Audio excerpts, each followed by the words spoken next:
I lied to a schoolmistress for 6 winters, and I did it in another man's handwriting. My clerk shaped the letters. My money bought the coal. My name never once appeared on the paper, and that was the whole of my courage in those years. I could keep a woman warm from 4 miles off, so long as she never learned it was me. The morning this story turns, I stood in the church porch at Hollowbeck with rain coming off the slates behind me, and I watched her give the money back. She was in the vestry with the rector, and the vestry door stood open, and I had no business listening. Mr. Pardo had laid a folded banknote on the table between them. Miss Honora Vale did not touch it. She set her hand flat beside it, as a woman does when she is being careful with her temper, and she said, "You will tell the gentleman I am obliged to him. You will also tell him I am not in want." "Miss Vale," said the rector, "the schoolroom flue is cracked." "Then I shall teach them in their coats," she said, "as I did in February." I had sent that note. I had sent the one before it, and the ton of coal that went to the schoolhouse every Michaelmas, and the slates, and the rent of her 2 rooms above the saddler's, all of it under the fiction that some friend of her late father's had left a small legacy in trust. She had believed the fiction for 2 years. She had suspected it for 4. She had never once spent a shilling of it that she could avoid spending on the children. Men in 3 counties called me the Silent Duke. They meant it as a warning. They said the Duke of Thornhollow could sit through a dinner of 14 and speak twice, and that both times you would wish he had not. I did not correct them. Silence had served me since I came into the title at 3 and 20 with a valley I did not understand and a great many men eager to explain it to me. Silence had also ruined Ambrose Vale. He had been my father's land steward, and then mine. He walked the Skelbrook hedges with me when I was a boy in nankeen trousers, and told me the name of every field, and why the name was true, Sour Acre, Long Riddings, the 10 Butts. And he taught me that a valley is not an estate but a bargain between 400 people and the weather. In the spring of my 25th year, my agent, Mr. Josiah Crail, laid a chain book on my desk and told me that Ambrose Vale had been altering the enclosure survey to move the boundary of 2 farms, and that the tenants who suffered by it had been paying him for the privilege of complaining. The book was in Vale's hand. The figures were in Vale's hand. A chainman named Merrick Tull swore to it before a magistrate. I signed the dismissal at 4 o'clock on a Tuesday. I remember the hour because the clock in my library struck while I was blotting it, and I have never since heard that clock without a small, cold turn under my ribs. They took him to the county jail at Kirby Cross to wait on the assize. He was 61. He was there 5 months, and the fever went through the ward in the autumn, and though he came out alive, he came out with the cough that finished him in a rented room over a chandler's shop 3 weeks before his trial could clear or condemn him. The case died with him. That is the cruelty of it. A dead man is never acquitted. He is only left alone. I went to the funeral. I stood at the back in the rain, and no one asked me to come forward, and there were 11 people in the churchyard, and one of them was his daughter, who was 2 and 20 and had no black to wear and had dyed her gray wool the night before so that the dye ran on her wrists in the wet. She did not weep where anyone could see. She thanked each of the 11 by name. That is what I have to tell you about Honora Vale before anything else. Everything that came after, the coal, the ledger, the sale room, my long, ridiculous silence, is only a man circling one fact he could not get past. She was better than the world was to her, and she did not make a performance of it. The parish had been vile to her at first. The village gave her the school because no one else would take it for £11 a year, and then half the village kept its children home for a season rather than let them be taught by a thief's daughter. She opened the door every morning to 9 pupils and taught 9 as though they were 90. By the 2nd winter, she had 30. By the 4th, farmers who had crossed the road to avoid her were sending their sons 4 miles over the fell in the dark. She paid Ambrose Vale's debts besides. There were not many, but there were some, and no one had asked her to touch them. She sent the mercer at Kirby Cross a shilling a month against an account that had died with her father, and she had been sending it for 6 years. And when I made inquiries, the mercer told me, uncomfortable, that he had twice tried to refuse it and been told that a Vale settles what a Vale owes. I could have gone to her at any time in those 6 years and said, "I signed the paper, and I have come to be sorry to your face." Instead, I bought coal. The rain came harder in the porch. She came out of the vestry with her bonnet strings already tied, and she stopped when she saw me and made her curtsy, proper, unhurried, exactly deep enough, and she said, "Your Grace." "Miss Vale." And then neither of us said anything at all, which was my particular skill, and she waited 3 heartbeats to see whether I would use it, and then she went out into the weather with no umbrella. I had a carriage 20 yards off. I did not offer it. There were 40 people in that village who would have made her pay for accepting it, and she and I both knew it, and I stood in the porch like a post and let her walk. That was the 17th of November. On the 21st, Crail nailed a bill to the schoolhouse door. I heard of it from my man of business, Mr. Netherby, who came into the library with his spectacles pushed up and his hat still on, which for Netherby was a species of shouting. Crail has advertised the sale of the late Mr. Vale's effects, he said. At the Cross Keys, the 2nd of December. The distress was for £11 4 shillings of rent on the old steward's house, which the estate has held empty these 6 years, and which, your grace, the estate has been quietly paying itself out of your own pocket. Go on. He has broken the goods into lots, his instruments, his chain, his theodolite. Netherby put a paper down on my desk, and his finger stayed on the last line of it. And lot 19, books, papers, and field notes of the late A. Vale sold together, condition unwarranted.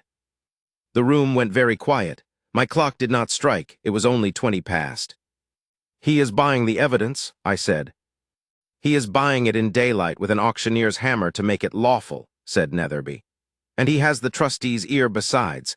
There is a petition to remove Miss Vale from the school at Lady Day. Unfit example, daughter of a fraud. I stood and went to the window.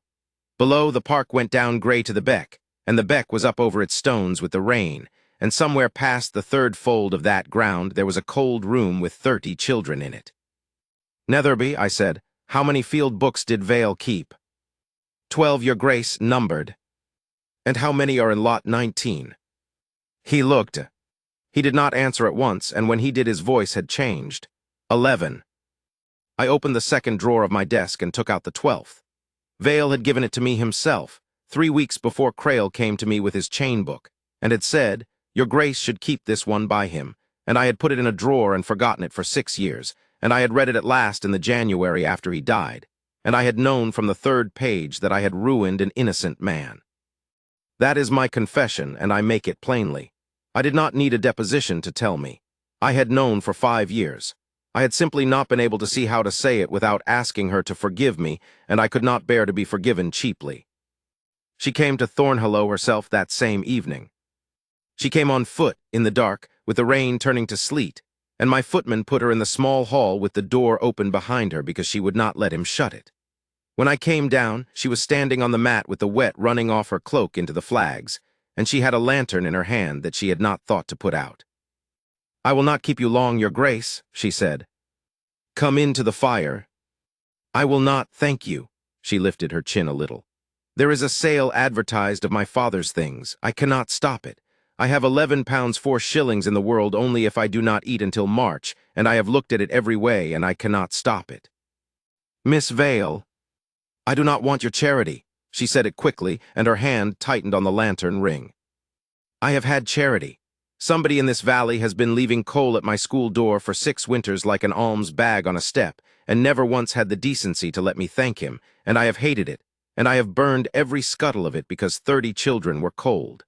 I have no more pride left on that account. I have a little on my own. I said nothing, because I could not have said anything that was not the truth. What I want, she said, is one thing out of that sale, not the instruments, not the chain. He kept his field books numbered. There were 12, and the bill says 11, and I have counted them in my sleep since I was 19. She looked up at me then, and her eyes were red-rimmed and perfectly steady. Your father's estate holds the last one. I do not want your money, your grace. I want his name. The fire cracked behind me. The sleet went along the flags in a thin, cold breath. I shall look, I said. It was in my desk. It had been in my desk while she taught in her coat, and while she paid the mercer his shilling, and while she stood in the rain at her father's grave and thanked 11 people by name. I brought it to her myself the next morning, and I walked, which caused talk for a fortnight.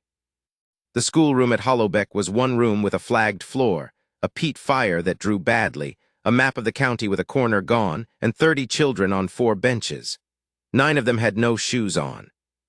All of them stood up when I came in, and the smallest sat down again immediately out of terror, and Honora Vale said, without any fuss at all, Stand for his grace, Peter, and then we shall go on with the 9 times.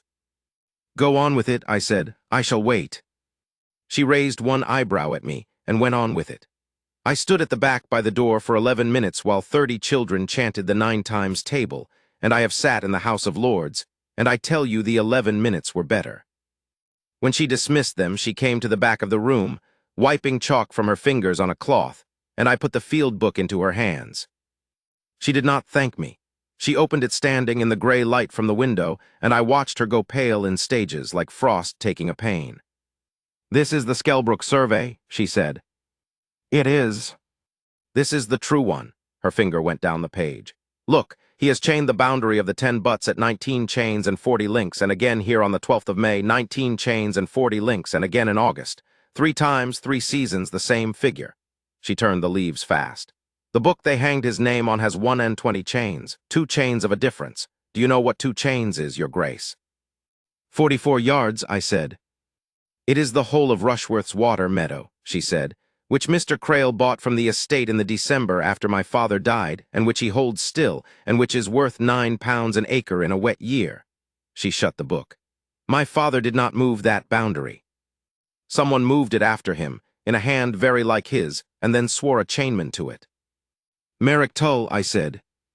Merrick Tull, she agreed, who was paid, I have always supposed, though I could never prove it, and who left the valley the week of the assize. He did not leave it, I said. He is on the fell above Netherwyke with a cottage he did not earn, and a chest complaint he will not survive the winter. She stared at me. How long have you known that? Since Whitsun. And you have done nothing. There it was. She did not shout it. She asked it the way you ask a man to account for a shortfall in a column of figures, and it went through me cleaner than shouting would have done. I have been assembling it slowly, I said, because I have one chance to do it, and if I do it badly, Crail will burn what he can and swear to what he cannot, and your father will stay a thief in this valley for another 100 years. And meanwhile, she said, the sale is in 9 days. Yes. She looked at me a long moment. Chalk dust hung in the light between us. Then she said, you signed the paper. I did. Everyone says you never explain yourself. I have found, I said, that explanations are usually a way of asking to be let off. Something moved in her face at that, not softness. I would not flatter myself. Something more like recognition, one hard-used person seeing the shape of another. She put her father's book against her breast with both arms around it, the way a child carries a cat. Then do not explain, she said. Do it properly, your grace, and I will not ask you for anything else as long as I live. I rode to Netherwyke the next day with Netherby and the rector, because a deposition wants a witness a jury will believe, and a witness God will believe, and I have never been sure which is which. Merrick Tull was in a box bed with the smoke going the wrong way and his hands as yellow as tallow, and he did not pretend to be surprised to see me. He looked at the 3 of us and he laughed until it turned into the cough, and when he had done coughing, he said, 6 years I've waited for that door. He had been paid 9 guineas and the cottage. Crail had written the chain book himself over 3 nights in the estate office with Vale's own pen and Vale's own ink, copying the letters from 6 years of Vale's returns, and Tull had watched him do it and had held the candle. The rector wrote it down. Tull signed it with a cross, and Netherby wrote his name beside the cross, and Mr. Pardo put his hand on the old man's shoulder and asked him whether he was sorry, and Tull said he was sorry the money had gone so fast. We came down off the fell in the last of the light. Netherby was silent for a mile and then said, You will want to tell Miss Vale tonight. No, your grace. If she knows tonight, she will go to Crail herself tomorrow, I said, and he will have 3 days to make a fire of lot 19 and call it an accident of the flu. She has waited 6 years. She can wait 9 days and be safe. Netherby made a small noise. I knew that noise.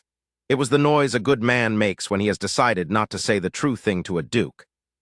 Say it, I said. You have been keeping that woman safe for 6 years without her leave, said Netherby, and one of these days, your grace, she is going to send you the bill. She came to Thornhollow again 3 nights before the sale, and this time she came in past the mat because it was snowing. I had her taken to the library, and I found her standing before the shelves with her hands behind her back, not touching anything, looking at the spines the way a hungry person looks in at a window. "Somebody has paid my rent," she said without turning round. "Miss Vale." "Not for 6 years, this week," she turned. "Mrs. Baird will not take my money. She says the quarter is settled and settled generously, and she is not at liberty. And the schoolhouse flue has been mended by a man from Kirby Cross who would not give his name, and there is coal in the outhouse to the roof, and there is a pair of boots, your grace, in a paper parcel on my table with no direction on it at all." Her voice did not rise, but it thinned, and the thinness was worse. "I have supposed for 2 years that it was Mr. Crail." The fire spat. I put my hand on the back of a chair. "You have supposed." "Asked me to marry him in the spring after my father died," she said. "I was living on 9 shillings a week, and I told him I would sooner go into the workhouse, and he told me I would come to it in the end, and I have spent 6 years watching a benefactor pay my way and thinking, he is buying me by inches, and one day he will present the account, and I shall have nothing to pay it with but myself." She looked at me steadily. "So you will understand why I burned the coal and never the parcels." "Tell me his name." There is a kind of silence that costs a man everything he has. I stood in it. "I cannot," I said. "Cannot or will not?" "Will not," I said, "for 3 days more." She let out a breath. She was very white. 3 days. "On the 2nd of December you will have his name," I said, "and everything else besides, and if after that you never speak to me again, I shall think it a fair settlement." She came a step closer. She had snow melting in the fur of her hood, and a smell of peat smoke and chalk about her, and she looked up into my face for a long moment with an expression I could not read and have thought about every day since. "You are the strangest man in England," she said. "I am told so." She put out her hand, not to be kissed, no such nonsense. She put it out flat, as men do, to have an agreement made on it. I took it. Her fingers were cold and ink-stained, and there was a callus on the second one from the slate pencil, and I held them 1 heartbeat longer than the bargain required, and she did not take them away, and then she did. The 2nd of December came in hard and bright with the beck frozen at the edges. They held the sale in the long room of the Cross Keys at Kirby Cross, and there were 140 people in it, because a sale is theater in a market town, and because half that valley had known Ambrose Vale and been ashamed of itself for 6 years. Crail was at the front in a bottle-green coat with his thumbs in his waistcoat. Honora Vale stood at the back by the window, alone, in the gray wool that had once been dyed black, with her hands folded. They sold his instruments first. The theodolite went to a corn factor for £4.10. His chain went for 11 shillings to a man who wanted the brass. I watched her face while they sold his chain, and I decided several things about the rest of my life. "Lot 19, said the auctioneer. "Books, papers, and field notes of the late Mr. A. Vale, sold as they lie." £2, said Crail, without taking his thumbs out of his waistcoat. £50, I said. You have never heard a room go so quiet so fast. The auctioneer's hammer stopped in the air. Crail turned round, and the color came up his neck, and at the back of the room I saw Honora Vale's face, and it was the only bad moment of that day. Because for one instant she believed I had come to buy her father's papers and bury them, and there was no time to tell her otherwise, and I have never forgotten the look. 60, said Crail. 100, I said. Your Grace is pleased to jest. £200, I said. And then, Mr. Crail, I shall open the box here on this table in front of every man in this room, and we shall read the field books through together, all 12 of them. There are 11, he said too quickly. Yes, I said. I have often wondered how you knew that. The auctioneer, who was no fool, brought his hammer down and said the lot was mine, and I put the 12th book on the table, and I put beside it the deposition of Merrick Tull, sworn before Mr. Pardo and witnessed by my man of business. And I asked the magistrate, Sir Hugh Marbury, who had committed Ambrose Vale 6 years before and had not slept perfectly since, to be so good as to read 3 lines aloud. He read them, 19 chains and 40 links 3 times 3 seasons in the true book, 1 and 20 in the false. And then Tull's cross and Tull's words. He wrote it himself of a Tuesday and a Wednesday and a Thursday with Mr. Vale's own pen, and I held the candle for him. 140 people made a sound I hope never to hear again, half a groan and half a growl, and all of it shame. Crail said several things. He said Tull was a dying man and mad with it. He said the 12th book was a forgery itself, and Sir Hugh asked him mildly how he came to know there were 11 in the lot when the bill of sale said only books and papers, and Crail had no answer, and a room of 140 watched him not have it.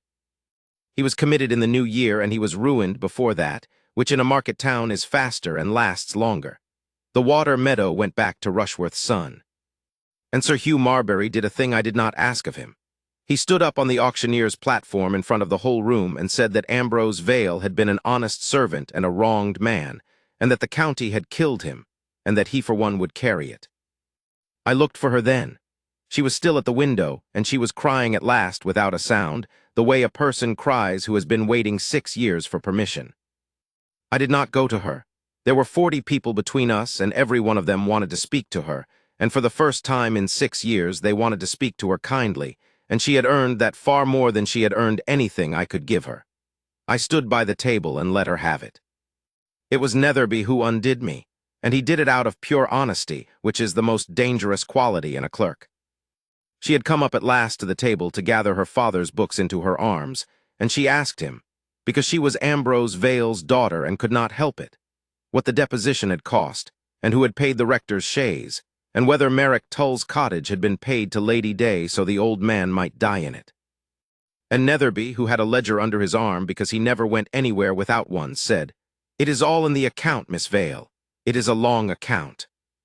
And he opened it and set it down on the table in front of her, and I was 6 feet away, and I could not reach it in time. I watched her read the last page, then she turned back a page. Then she turned back a great many.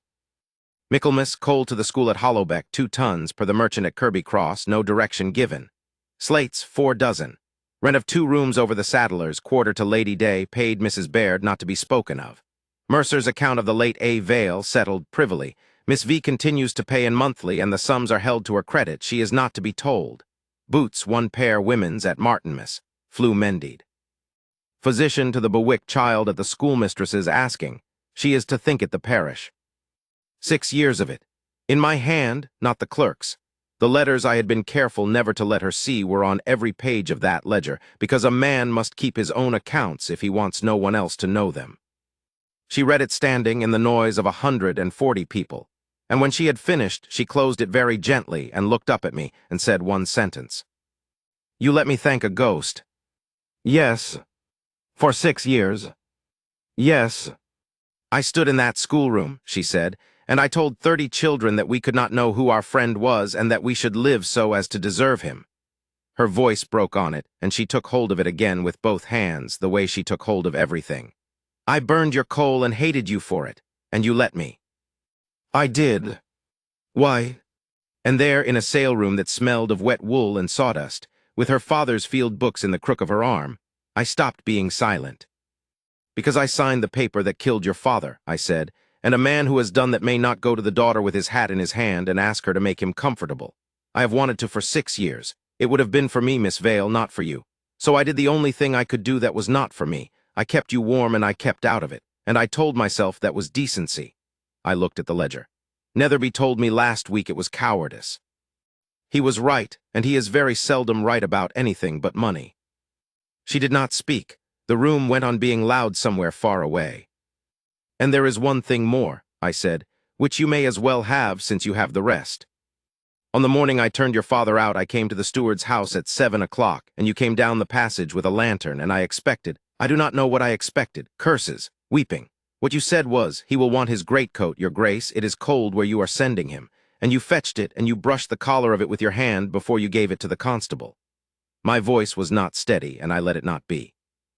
"I have been in love with you since 7 o'clock that morning, Miss Vale, and it has been the one honorable and the one dishonorable thing in my life, and I have never had any intention of telling you."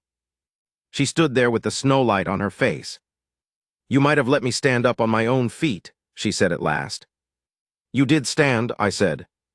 "You stood for 6 years in a cold room with 30 children and a village that would not look at you. I never held you up. I only paid for the coal." Her mouth shook. She put the ledger down on the table between us, and she put one hand flat on it, exactly as she had put her hand on the table in the vestry beside a banknote she would not touch. "Then I shall tell you my terms," she said, "since you have made me a debtor without asking me." "Name them." The schoolhouse is not to be given to me. Put the deed in the parish's name with a rule that the mistress is paid £30 a year in coal, whoever she is, when I am gone." She swallowed. "The mercer's money you have been holding to my credit goes to the Bewick family, who have nothing. And my father's stone at Hollowbeck says only his name and his years, and I want it cut again, and I want the county to pay for it, not you." "Done," I said, "all of it." "And this account is closed. I will not be kept, your grace." "No," I said, "you will not." "Then what," she said, "am I to do with you?" I came round the table. I did not touch her. There were 140 people in that room, and she had had enough taken from her without her dignity going too. I stood before her with my hat in my hand at last, and I found that it was not so hard as I had believed for 6 years. "Marry me," I said, "and let the account run the other way. I have been in your debt since 7 o'clock on a March morning, and I should like the rest of my life to pay it off, badly, in public, with you correcting my arithmetic." Honora Vale looked up at me for a long moment. "You are the strangest man in England," she said. "So you have observed." "I have not said yes." "I know it. I shall want," she said unsteadily, "to be asked again somewhere without an auctioneer in it." I asked her again 11 days later, on the Packhorse Bridge at Hollowbeck with the beck loud under the ice and the light going blue on the fell, and she said yes before I had finished, which is the only time in her life she has ever interrupted me. We were married in the parish church in February. There were no shocked ballrooms and no sneering elite. There was Mr. Pardo with a cold, and Netherby weeping into a very large handkerchief, and 30 children on 4 benches at the back in coats too big for them, singing loudly and mostly in tune, and Sir Hugh Marbury standing where the family would stand, because there was no family left. She wore grey. She said the black had had enough of her. They call her the Duchess now, and they are frightened of her in Kirby Cross in a way they were never frightened of me, because I merely say nothing while she says exactly what she means. The Valley has a school at Netherwyck as well now, and another at Rushworth's, and a rule about coal that will outlive us both. Her father's stone was cut again at the county's charge in the spring, with his name and his years and 1 line under them. An honest servant, wronged and known at last. And every winter after, the coal came to the schoolhouse door at Michaelmas the same as it always had, the same 2 tons, the same merchant, the same cart in the same grey morning. Only now there was a name on it. Hers, and beneath it, in the same hand that had written 6 years of secrets in a ledger, mine.